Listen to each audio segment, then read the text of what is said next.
99% of people are not willing to do what it takes to make their dreams come true.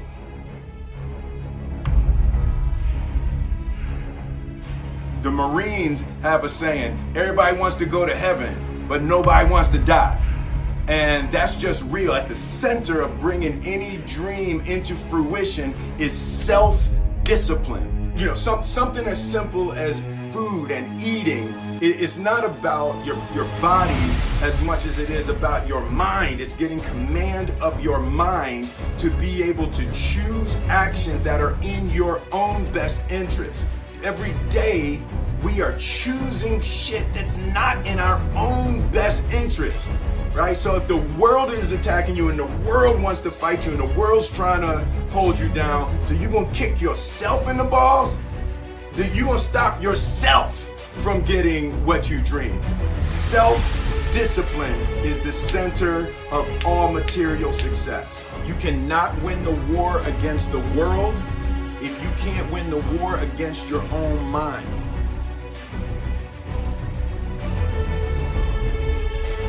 I believe that self-discipline is the definition of self-love.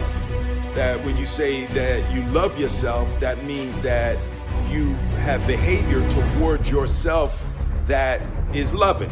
It's like you say to yourself, hey man, look, I know you want to eat that pizza and it'll be really good, you know, but I can't let you eat that, man, because if you eat that pizza, you're gonna feel like shit.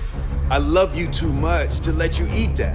And I think the word discipline has kind of gotten a bad name. We think about it in terms of punishment. I'm not talking about discipline in that way. I'm talking about discipline in the sense that you forego immediate pleasure for the exchange of long-term self-respect. Self-love is when you say to yourself, I know you and that girl got a real connection. I know y'all vibe, but that's your girl's cousin.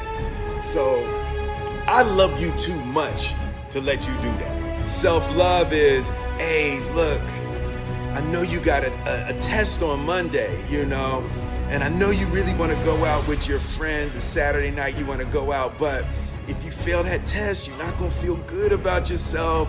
You know, I love you too much to let you go out tonight.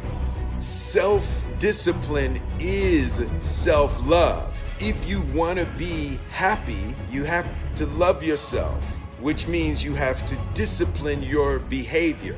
The road to sustained happiness is through disciplining your behavior.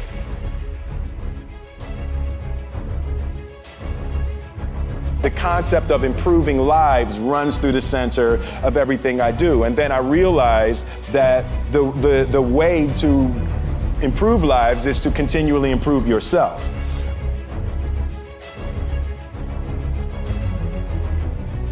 Fail early, fail often, fail forward. You know, it's always a little bit frustrating to me when people have a negative relationship with failure.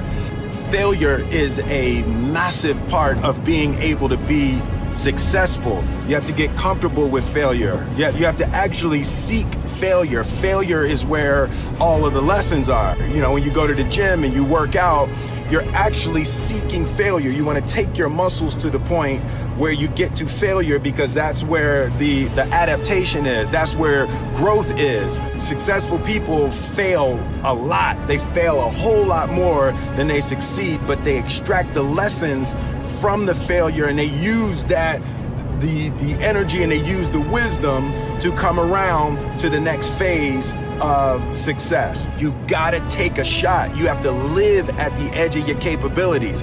You gotta live where you're almost certain you're gonna fail. That's the reason for practice. Practice is controlled failure. You're getting to your limit, getting to your limit, getting to your limit.